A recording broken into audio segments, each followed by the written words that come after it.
다시 되판다면 얼마에 팔아야 될까요? 필요하신 분 계세요?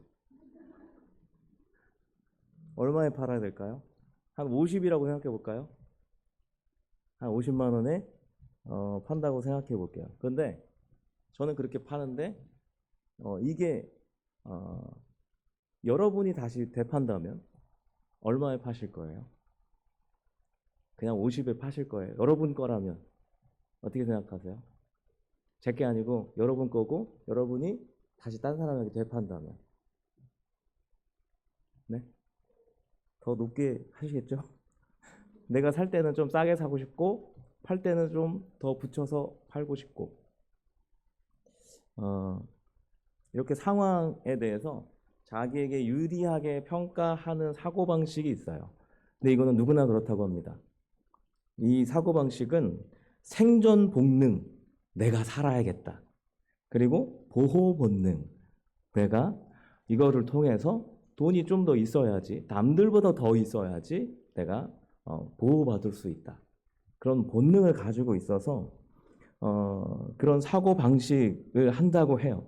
모든 인간이 생존 본능이 있고 보호 본능이 있기 때문에 이렇게 사고한다고 합니다. 이것을 자기 중심적 인지 오류라 그래요. 오류라는 것입니다. 오류. 어떠한 똑같은 상황이지만 이럴 땐 이렇고 이럴 땐 이렇고 다르게 나타난다라는 거죠. 근데 이거는 화장실 들어가기 전과 나오고 나와서의 심리 상태가 다르잖아요. 그런데 이거는 누구나 다 이렇게 자연스러운 현상으로 나타나는 거죠. 그렇듯이 인간의 자기 중심적 인지 오류는요, 누구나 범하는 이런 사고라고 합니다. 어린 아이들이 좀 심하다 그래요. 근데 이것은 인간이 선악과를 먹은 결과로서 주어졌기 때문에 이것은 보편적인 사회 현상이죠. 누구나 이렇게 살아갑니다. 나의 유익을 위해서. 내가 유리한 방향 쪽으로. 그러니까 이 사회는 보편적인 인지 오류가 가득하다라는 거예요. 누구나 자기 중심적으로 생각한다라는 거죠. 나의 유리한 쪽으로. 그래서 아무리 가까운 사이라도 가끔 이해하지 못할 때가 있는 것이죠. 제가 방금 전에 아이패드를 이렇게 팔고 다시 되팔고 이렇게 했을 때 다른 가격이 나오듯이요. 그런데 우리는요, 하나님의 형상대로 지음을 받았습니다. 모든 인간이 그래요. 이거를 사회적으로는 사회적 동물이라고 이야기를 하죠. 그래서 모든 사람들은 삼위일체 하나님의 형상으로 지음받아서 관계성을 가지고 있습니다. 네, 사회적 동물이죠. 관계성이 있어요. 함께 살 수밖에 없는 존재들입니다. 혼자는 못 살아요. 그렇다면 이거를 같이 묶으면 죄의 결과로 인해서 인간은 자기 중심적 인지 오류에 빠져 있고, 그래서 그런 인지 오류를 계속 범하면서 하나님의 형상을 닮아 그 오류적 세계 안에서 함께 살아야 한다는 거예요. 모두가 다 자기가 유리한 대로 이야기하지만 그 안에서 우리는 어쩔 수 없이 함께 살아야 한다라는 것이죠. 자신이 속한 사회, 문화, 제도 등을 통해서 상대방을 생각해야만 하는 그런 이타적인 사회성을 배우지 않으면 인간은 이기적인 사고로 고착화될 수밖에 없는 존재다라는 것을 말씀드리는 것이죠. 누군가 이런 말을 했습니다. 약속에 대한 부분인데요. 약속은 나에게 유리할 때에만 유효하다. 누가 이런 말을 했을까요? 나에게 유리할 때만 유효하다. 바로 아돌프 히틀러입니다. 20세기 최악의 악인이죠. 그가 어마어마한 일을 벌였죠.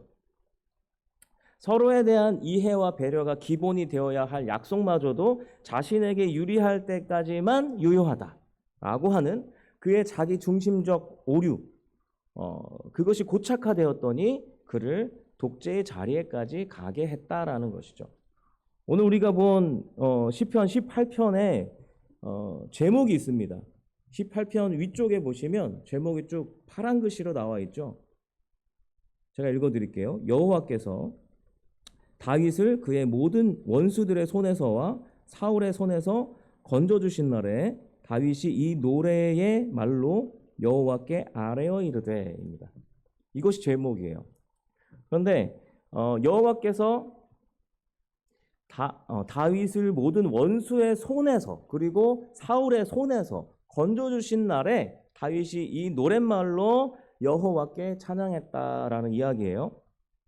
근데 자주 등장하는 다윗과 함께 대조되며 등장하는 인물이 있죠. 사울. 사울의 손에서 건져줬다. 사울의 손이 무엇일까요? 사울은 자기 중심적 인지 오류의 대표되는 인물이에요. 처음 왕이 되었을 당시에 사울이라는 인물은 굉장히 겸손했습니다. 내가 왕이 될 상이 아니에요. 도망 다녔어요. 그런데 왕이 된 후에 권력을 맛보자 하나님은 물론 대제사장 사무엘까지 무시합니다. 그리고 자신이 제사를 드립니다. 그리고 그 이유에 대해서 하나님과 사무엘이 내가 정해놓은 그 시간에 늦었던 탓이다라고 돌려버리죠. 또 어떠한 명분 없이 오직 권력을 유지하기 위해서, 내가 왕이 되기 위해서, 내가 왕을 유지하고 내 자녀들에게 왕권을 물려주기 위해서 그 나라의 아주 큰 영웅이었던 골리앗을 이긴 다윗, 사위였죠. 사위인 다윗을 죽이려고 했습니다. 그리고 사무엘 또한 죽음의 위협을 느낍니다. 그래서 그를 떠나게 됐죠. 그리고 말년에는 자신이 금지한 법이 있었는데 무당을 찾아가서 전보지 말라고 했어요. 근데 찾아가요. 본인이 찾아가서 그 무당에게 죽은 사무엘을 불러내라 이렇게 이야기하죠. 불러내서 블레셋과 싸우면 어떻게 되냐 이걸 물어봅니다. 그의 말대로 블레셋과의 전투에서 초라하게 죽음을 맞이한 것이 사울이죠. 사울은 계속해서 자기가 원하는 자기의 유리한 쪽으로 계속해서 하나님이 됐든 뭐 누가 됐든 계속해서 자기가 유리한 쪽으로 선택합니다. 그런 사울에게 오랜 기간 죽음의 공포를 느끼면서 도망 다녔던 다윗. 근데 여러분 다윗 이야기는 다 아시겠지만 다윗은 사울을 죽일 기회가 있었습니까? 없었습니까? 있었죠. 있었는데 복수했습니까? 안 했습니까? 하지 않았습니다. 다윗의 고백이 오늘 본문에서 등장하는데요. 오늘 찬양이 저는 이렇게 길 줄은 몰랐어요. 그래서 말씀이 긴데요. 20절에서 27절까지인데요. 그냥 쭉쭉쭉 그냥 눈으로 한번 보셨으면 좋겠어요. 우리가 한번 읽었으니까요. 20절부터 한 번씩 보여주세요. 20절부터 27절에 다윗의 고백을 보시잖아요. 이 사울이 자기의 유리한 쪽으로 자기 독선으로 막 이렇게 정치하는 가운데 다윗은 나는 어떻게 살았는지 아세요? 이러면서 고백을 합니다. 20절에 보시면 의를 따라 살았다 그래요. 깨끗함을 따라 살았다라고 이야기해요. 그리고 26절에 보시면 비슷한 이야기를 하죠. 26절도 난 깨끗하게 살았다 이 얘기를 합니다. 그리고 21절에 보시면 나는 하나님을 이런 상황에서도 하나님을 떠나지 않았다라고 이야기를 하고요. 23절에 보시면 스스로 나를 지켰다라고 이야기합니다. 그리고 그 이유에 대해서 계속해서 고백하고 있거든요. 21절에 보시면 여호와의 도를 지키고라고 합니다. 여호와의 도를 지키고, 그리고 22절에 보시면 여호와의 규례와 율례를 버리지 않고라고 합니다.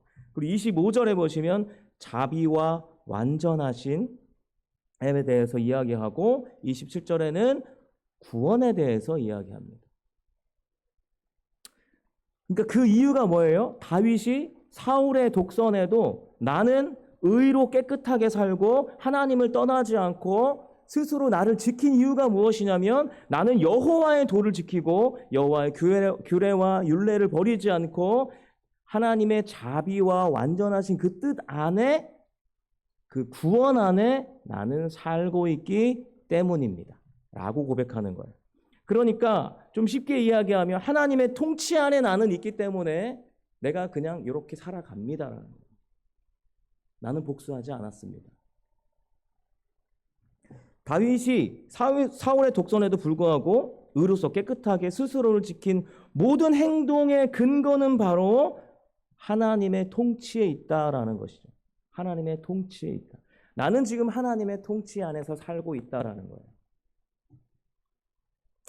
사울과 다윗이 얼마나 크게 비교가 됩니까? 사울은 아까도 말씀드렸듯이 자기가 중심이 되어서 계속해서 인지적인 오류를 막 계속 발생해요. 여기 갔다가 저기 갔다가. 언제는 다윗에게 내 아들아. 그러다가 어느새 다윗을 죽여라.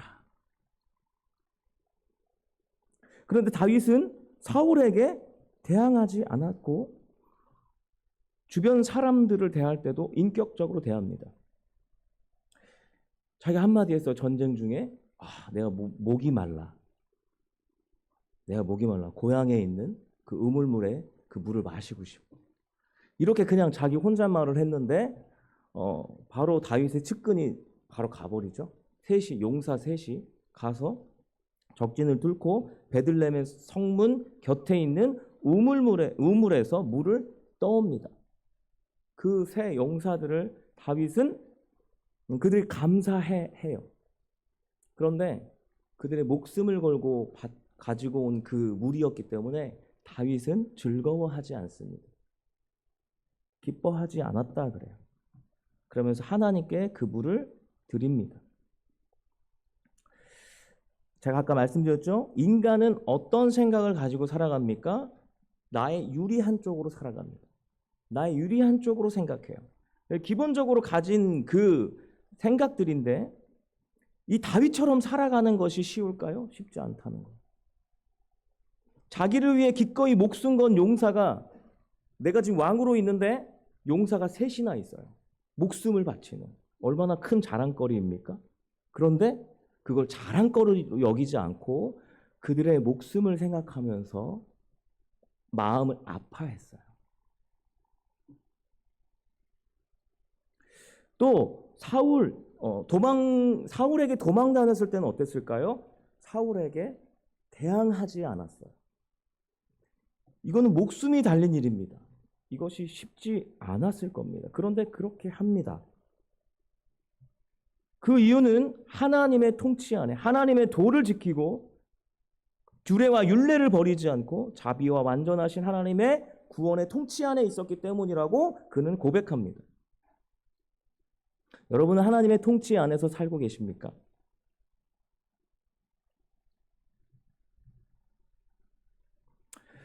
다윗은 성경에서 굉장히 많이 부각이 되고 또 이스라엘 역사 안에도 굉장히 크게 부각이 되는 인물입니다. 그 이유가 무엇일까요? 사울과 이스라엘 백성들은요, 자기 중심적 인지 오류에 빠져가지고 자멸했습니다. 사울은 완전히 자멸했죠. 그리고 이스라엘은 자신들의 편의를 위해서, 나의 유익을 위해서 하나님을 우상처럼 도구처럼 여겼습니다. 그래서 그들과 다윗은 너무나 다른 거예요. 그런데 사울과 이스라엘은 이상한 사람들입니까? 정상인이 아니라서 이런 행동을 했던 걸까요? 그것이 아니죠. 사울과 이스라엘은 모든 인간의 보편적인 모습을 그리고 있는 것입니다. 그리고 다윗과 함께 엮어서 이야기한다면 다윗도 하나님의 구원 안에 있었고 사울도 이스라엘도 하나님의 구원 안에 있었지만 하나님의 통치 안에 없는 구원만 있고 하나님의 통치 안에 없으면 이런 자기 중심적 오류, 인지 오류 안에서 자기가 유리한 쪽으로만 생각할 수밖에 없다. 그 인생은 구원받을지라도 자멸한다라는 것을 보여주는 거예요. 그러나 다윗은 다르죠.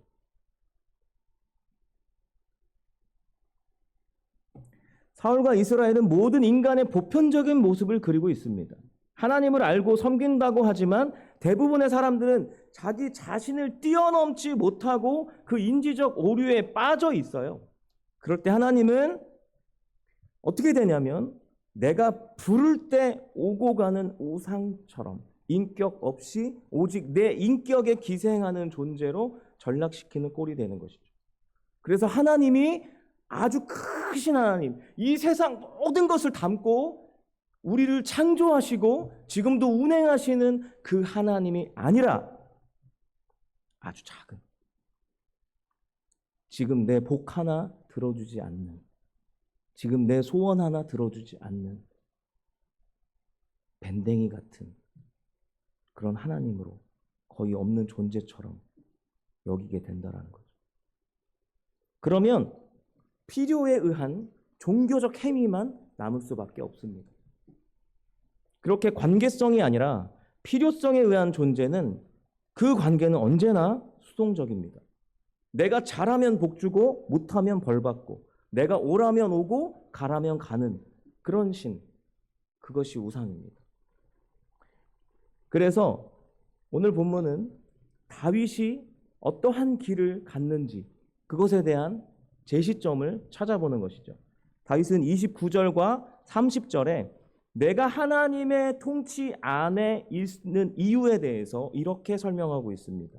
29절과 30절입니다. 이건 짧으니까 같이 한번 읽어보겠습니다. 시작.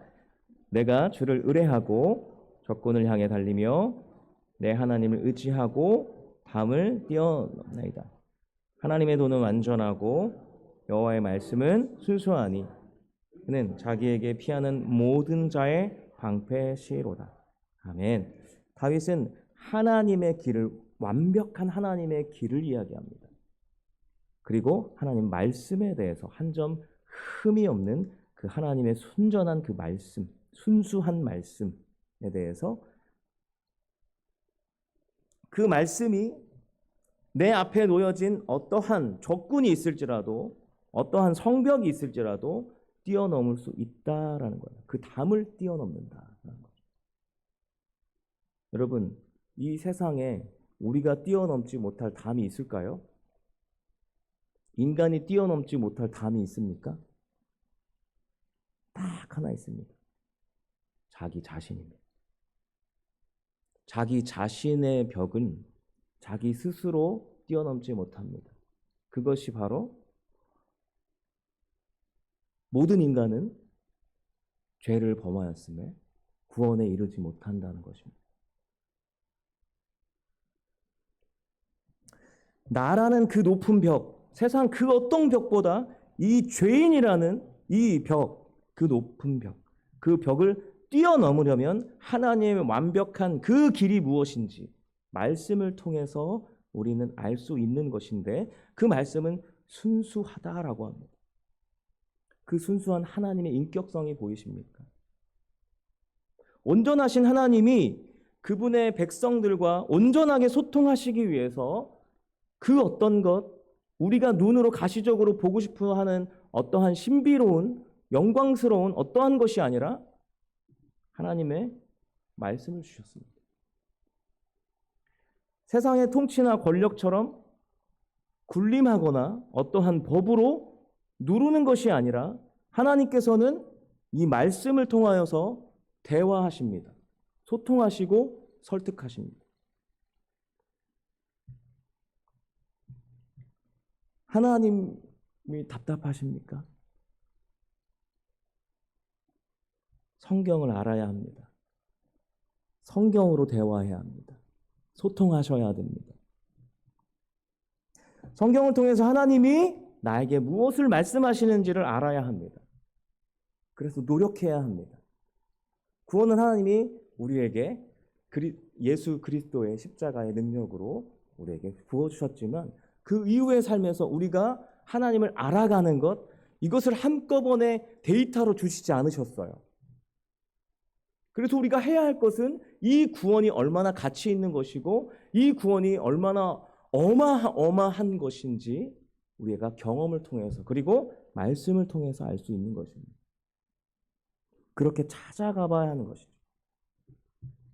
말씀을 통해서 우리는 생각을 해야 합니다.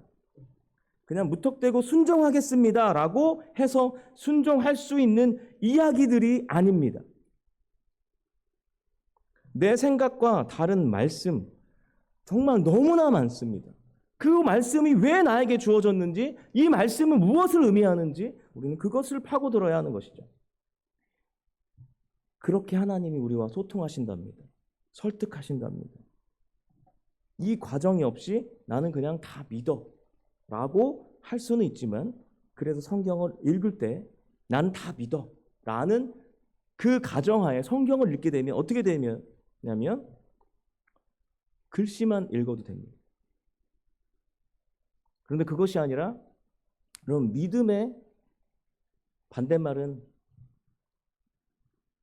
믿음 안에 의심이 있는 게, 의심이 있는 걸 아십니까? 제가 발음이 이상해지네요. 믿음의 반대말은 의심이 아닙니다. 의심. 여러분 처음에 하나님 의심하셨습니까? 저는 너무 많이 의심했습니다. 우리 엄마는 저렇게 하나님을 강하게 믿고 있는데 나는 왜 하나님이 안 보이지? 나는 무엇이지? 그렇게 살았어요. 근데 어느 날 갑자기 그 의심이 걷어지면서 그 의심 너머에 있는 믿음을 발견하게 됩니다. 의심한 믿음은요, 여러분 도마는 어땠을까요? 예수님을 의심했던 도마. 예수님이 오셔가지고 손가락을 넣어봐라. 도마의 기분이 어땠을까요? 훨씬 더 특별한 기분이 들죠.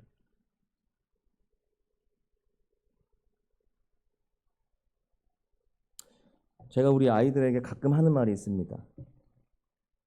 나 지금 누구랑 이야기하니? 성경은요, 정말 신비로운 말씀입니다. 오늘 읽을 말씀이요, 내일 읽으면 또 다릅니다. 또 어떤 일을 겪고 나서 보면 이전에 못 보던 의미들이 막 보이고 살아 움직이고, 그것이 우리의 이야기가 됩니다.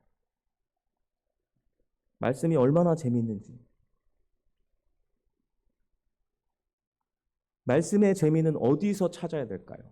내용에 있습니다. 그리고 말씀이 가장 재미있는 이야기는요, 여러분 인간이 가장 재밌게 느끼는 이야기가 뭔지 아십니까?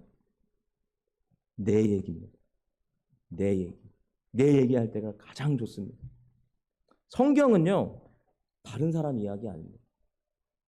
하나님이 우리에게 주신 하나님과 나와의 대화입니다. 이 모든 것이 나를 위해 주어진 하나님의 말씀이라는 거예요. 그래서 하나님 말씀을 볼 때 내가 기쁜 것이죠. 재밌는 것이죠. 다 내 얘기입니다. 내 이야기입니다. 나와 관계된 이야기입니다. 하나님은 그렇게 계속해서 나에게 말씀하시고 소통하시고 설득하십니다.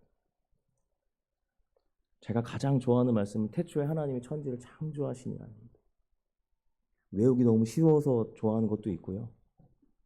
이 말씀이 모든 것을 다 아우릅니다. 지금의 내 삶도 다 그것을 다 설명해주고 있는 것이죠. 하나님, 제가 왜 이렇게 삽니까? 내가 널 창조했으니까.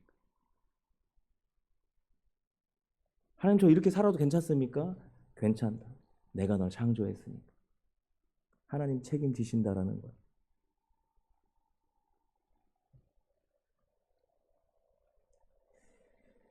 하나님 말씀은 살았고 운동력이 있어 좌우에 낯선 어떤 검보다도 예리합니다. 그래서 혼과 영과 관절과 골수를 찔러 쪼갭니다. 이 엄청난 말씀이요, 다윗을 설득해서 죽음의 위기에서도 자기 중심적인 오해를 뛰어넘어서 하나님의 질서와 세상의 질서에 대해서 순응합니다.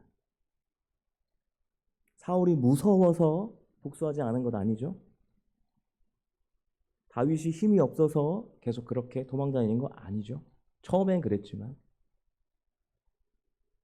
사울보다 하나님과의 관계가 우선시 되었기 때문에 다윗은 이스라엘 왕인 사울의 권위를 인정했으며 그 뜻에 복종했습니다. 이 땅에 민주주의를 누가 주셨을까요? 하나님이시죠. 하나님은 오직 자기 중심적인 세상에 서로 맞춰갈 수 있도록, 인간답게 서로 살아갈 수 있도록 기본적인 질서로 십계명을 주셨습니다. 그리고 인간의 역사를 통해서 인간을 설득해 오셨죠. 그래서 역사의 고난과 아픔, 독재의 고통 이런 것들을 통하여서 민주주의를 낳게 했습니다. 민주주의도 분명히 문제가 많습니다. 이것은 인간이 서로 유리하게 생각하고 하기 때문에. 그렇다고 민주주의가 사라지면 어떻게 될까요? 광주 민주화 운동을 모티브로 한 한강이 쓴 소년이 온다를 읽어봤습니다. 너무나 평범한 사람들의 평범한 일상을 독재가 철저히 무너뜨리는 장면들을 보았습니다. 가해자도 피해자도 그 한 사람의 독재로 인하여서 모두 상처를 안고 평생을 술로 살아갑니다. 양쪽 다 자살을 참 많이 하더라고요. 근데 그 소설은 사실을 기반으로 썼습니다. 그걸 알고 나니 마음과 머리가 울렁거렸습니다. 그런데 이런 상황은 끝이 아닙니다. 군사 독재 시절처럼은 아니지만 우리 사회 안에는 분명히 이런 일들이 일어날 수 있는 실제 상황이라는 거죠. 학교 폭력, 직장 따돌림, 학대. 이것은 여전히 우리가 선악과를 소화하지 못했다라는 것입니다. 예수님이 오셔야 그 소화를 도우시죠. 예수님과 함께 살아야 돼요. 인류엔 예수님이 없습니다. 우리는 있어요. 그래서 우리가 바른 민주주의를 위해서 맞서야 합니다. 다윗도 사울에게 복수는 하지 않았지만 그의 잘못에 맞섰습니다. 어떻게 맞섰죠? 사울이 다윗을 죽이려고 쫓아다니다가 용본을 보기 위해서 동굴에 들어갑니다. 그 안에는 누가 있었죠? 다윗과 다윗의 부하들이 있었습니다. 다윗은 사울을 죽이자는 부하의 말을 끊고 사울의 긴 옷자락 그 끝을 잘라냅니다. 그런데 그마저도 양심의 가책을 느끼죠. 왜 그럴까요? 다윗 안에는 하나님의 통치가 있거든요. 하나님께서 그 안에서 말씀 안에서 설득하시고 있거든요. 전 세계적으로 비폭력 시위가 점점 많아지고 있습니다.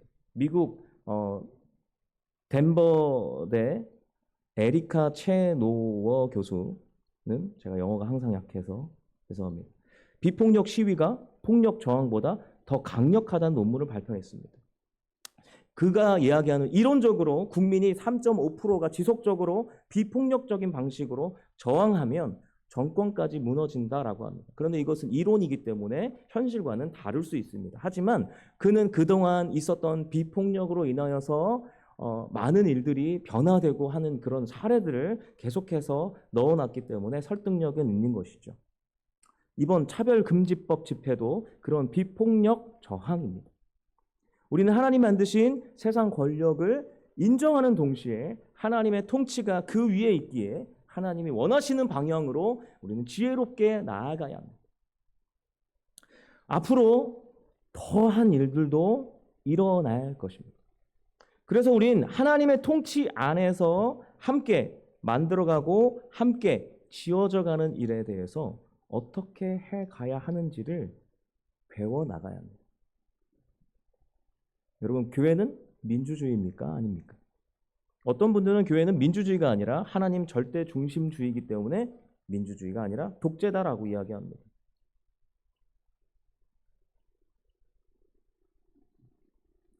우리 교회는 대한예수교 합동교단입니다. 그리고 남산 장로교회죠. 장로교회, 침례교회, 감리교회 같은 이 교단의 이름들은 정치 형태를 말합니다.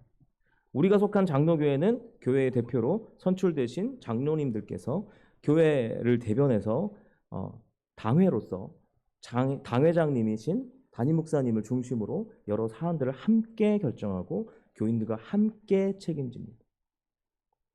민주주의의 기본 이념과 맞는 장로교회가 왜 생겨났을까요? 어떠한 한 사람의 결정이 하나님의 뜻이라고 하는 카톨릭의 어리석은 역사에 의해서 태동한 것입니다. 교황의 절대 권력은 그 누구도 그의 권위에 맞설 수 없었습니다. 그래서 교황은 교리도 바꿀 수 있을 정도로 권위가 높았습니다. 교황 한 명이 욕심을 가지면 모든 카톨릭, 모든 교회들이 다 그 욕심 안에서 움직일 수밖에 없었던 거죠. 한 사람에게 권위가 집중될수록 위험도가 가중되는 것이죠. 얼마나 위험합니까? 한 사람이 성경에 대한 잘못된 이해가 모든 신자들이 하나님과 멀어지게 하는 분명한 이유가 된 것입니다. 성모 마리아. 성모 마리아는 죄가 없는 자로 교황이 이야기했죠. 그래서 어쨌든 침례교는 권력을 회중으로까지 확장시켜 버립니다. 그리고 감리교는 감독 정치를 합니다. 그러나 그 감독이 교황만큼의 권위는 없죠. 인간은요, 완전하지 않습니다. 인간이 만든 법, 문화, 사회는 완전하지 않습니다. 이 땅에 있는 모든 교회, 제도도 마찬가지로 완벽하지 않습니다. 그렇기 때문에 바른 길을 제시하기 위해서 말씀을 더 연구하고 함께 서로의 의견을 듣고 조율하는, 이것은 굉장히 피곤합니다. 이것은 굉장히 어렵습니다. 굉장히 시간이 많이 걸립니다. 에너지도 많이 소모됩니다. 하지만 그것은 생명력 넘치는 일입니다. 그래서 교인들이 함께 참여해야 합니다.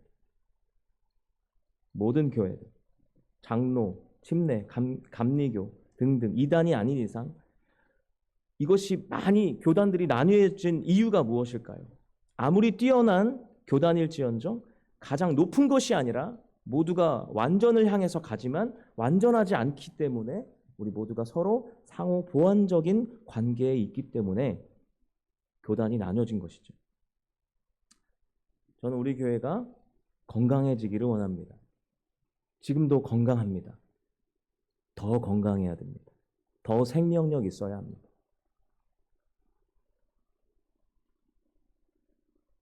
그래서 교회를 위한 길이 무엇인지, 우리 남산교회가 할 수 있는 것이 무엇인지 자주 생각하고 말해보고 고민해야 합니다. 고민은, 생각은, 환경의 변화는 우리가 생명력이 있기에 더 자라가는 과정 안에서 할 수 있는 일입니다. 말씀 마치겠습니다. 다음에는 짧게 하겠습니다.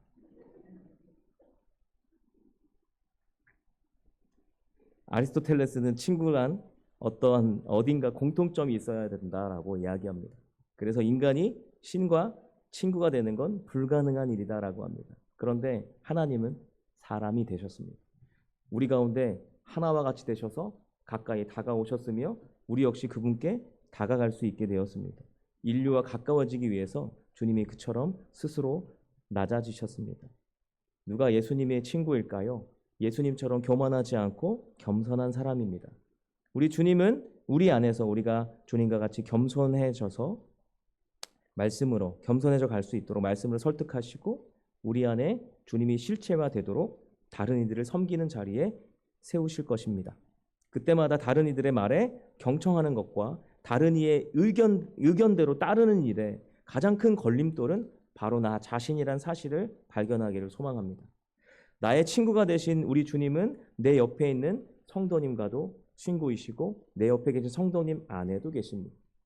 우리 모두 주 안에서 서로 지어져 가야 할, 또 닮아가야 할 친구란 사실을 잊지 않고 함께 지어져 가는 저와 여러분이 되기를 소망합니다. 제가 기도하고 축도로 마치겠습니다.